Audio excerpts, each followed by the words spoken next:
right here on the Muskegon Channel. I'm Andy O'Reilly. Dave Cackley's over there, and it's a, Tuesday? Yeah, April 3rd, end of April already. Wow. Thank God. Yeah? Had it. Oh, I felt older this month. I'm mad as hell, and I can't take it anymore. I'm not mad. Oh. I'm tired of it. You said you had I like getting into May. April's a good month. April's a fine month. But I like May. I like May because we're really getting into spring. You're starting to see the buds on the trees. It's getting a little warmer out. Although I'm still enjoying my hot coffee. Okay. I'd like to make an observation this morning. Go ahead. We've got Colton over here for a couple of nights because his nice. mom is down in Florida doing a school trip thing. You know what I've observed in our time with our little friend here? How old is he now? 8, 9, about the same age as Max. Okay. Yeah. So you kind of know what I'm going through with that age at the house. And you know what I really fear for these kids? What?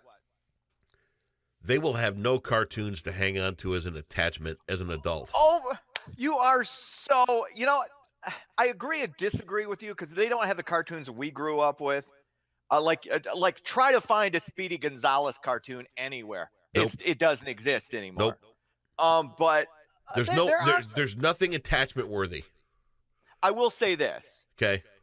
There are a couple that I really like that Max is into. One is Teen Titans Go, which is pretty good. I love Teen Titans, and I like The Amazing World of Gumball.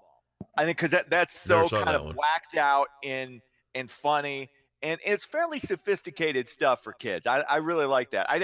I was so glad once we got rid of like Bubble Guppies, which was just an abomination of a cartoon. Don't get me started on Dora. Dora drove me insane. And what was the other one I wasn't a big fan of Caillou. Unless you want your son to turn into a complete puss, keep him as far away from Caillou as humanly possible. He's been playing something called Gravity Falls ad nauseum, which is some Disney Channel concoction. Where's your Bugs Bunny? Where's your Foghorn Leghorn? Exactly. Where are these standout characters that define... And even into our later years, as you and I, where's your Pee Wee Hermans? Where's your, exactly? Where are the people that 40-year-olds are going to go? I got to have a T-shirt with that on it. Right. They're not there. Well, the Cartoon Network does have classic Bugs Bunny cartoons. Max loves the classic Bugs Bunny, but I am surprised though that they got rid of Speedy Gonzales. Because I've had arguments with people when it comes to Speedy Gonzales. Some people think it's a racist cartoon, which makes no sense. If you think about what Speedy Gonzales was. Speedy Gonzales was a Mexican mouse that was the fastest mouse in all Mexico. And who was he outwitting? The white cat. Okay? It was if it was a stereotype, it was very, very positive. In fact, it went against the negative stereotype. Right. What I assume would be a negative stereotype. I mean, you could make the argument that Slowpoke Rodriguez was racist. But you had listen, here's the thing. Those things were for kids. Right. You don't have to stereotype them. Let them be characters. Let them be cartoons. Absolutely. That's all. But yeah, you could But today's day and age, these new wave cartoons these kids are watching, there is no attachment value to them at all. None. I don't like what I like about, like, say, the Teen Titans and the Amazing World of Gumball is like the Teen Titans. It's still like old school cartoon. Right. The Amazing World of Gumball will have kind of like, it looks kind of weird, but it's still funny. I don't like the new Garfield where they're like 3 and 4, where they don't look like cartoons. Right. I like cartoons that look like cartoons. Yep. Not like some weird 3-4 dimensional character. I don't like that. All right. Well, there you go. We can agree. We can agree on these things. Look at us coming together again. Coming together. That's what we did. Let's do it. All right. Do some news. Let's get into it. All right. Former VP Joe Biden says he takes responsibility for what he calls Anita Hill's mistreatment during her testimony before the Judiciary Committee back in 1991. Hill, of course, was testifying against then Supreme Court nominee and current Justice Clarence Thomas. Biden, who was the chairman, said Hill did not get a fair hearing. I remember that hearing. I remember it was controversial because of all of the dialogue, like what Anita Hill was accusing Clarence Thomas of. And it was the testimony was very, very graphic.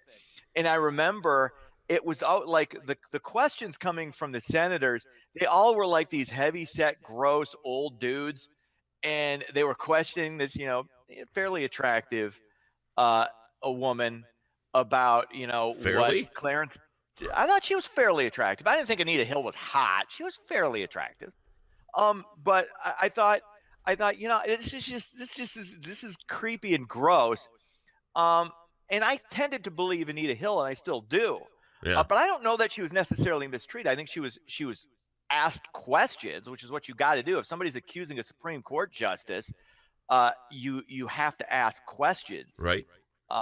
And then I also encourage everybody because during this, when I heard Biden was talking about this again, there's an SNL cold open from October 12th. Write this down. October 12th, 1991. And it's an SNL skit on the Clarence Thomas hearings, and it is hysterical. It's one of those old skits. You know how you go back and watch old SNLs, especially from like the 70s, the Bassomatic stuff, the stuff that seems really, really dated.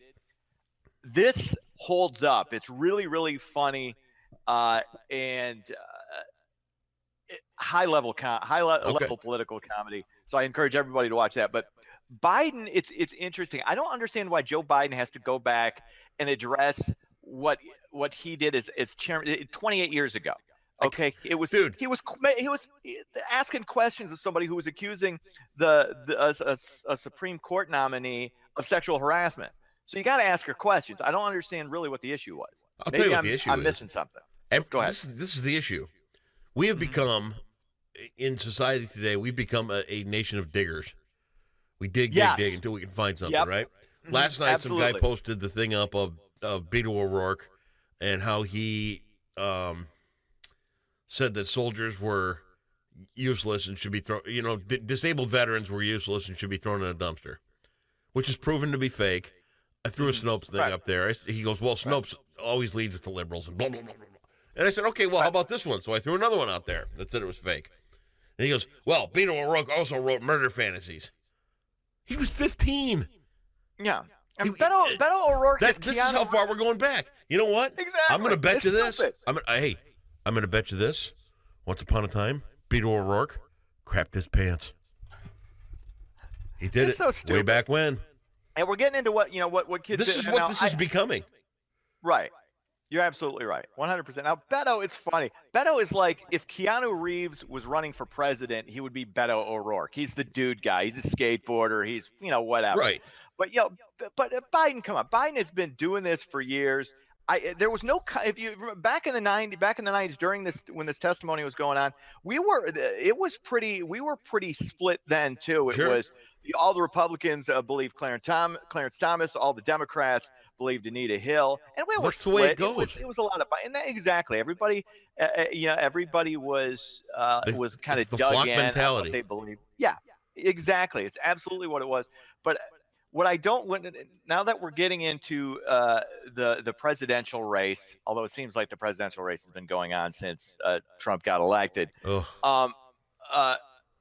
It's Biden. It's going to come down to Biden and Sanders. Nobody else is polling in double digits. So this is who it's going to come down to. And right now Biden has a pretty significant lead. It's like 36-22%.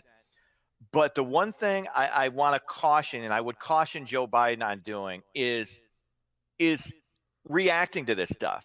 Why are you apologizing for something 28 years ago? Move on.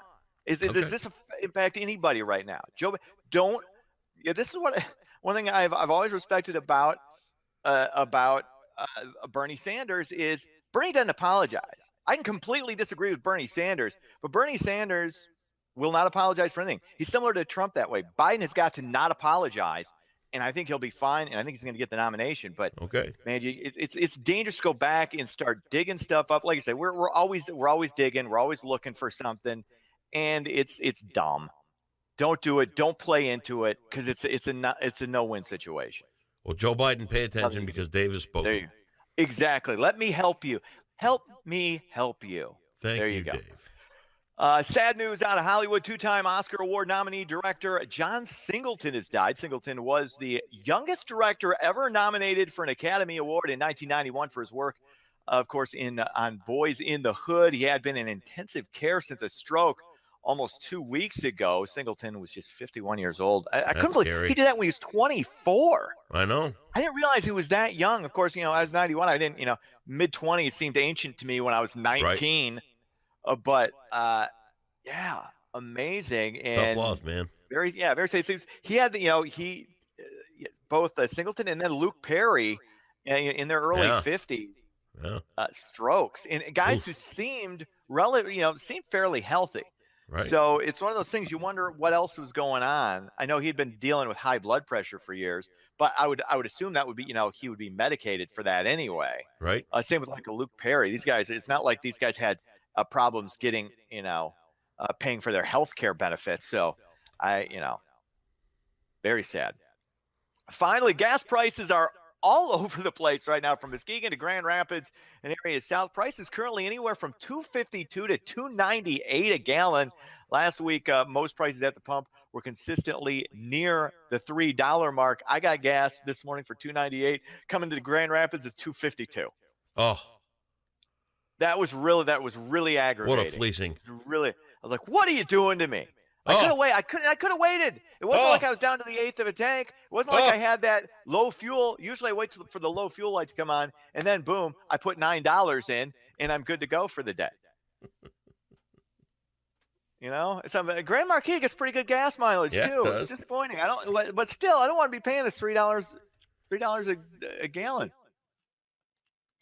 That's right. Very, very upsetting. Anyway.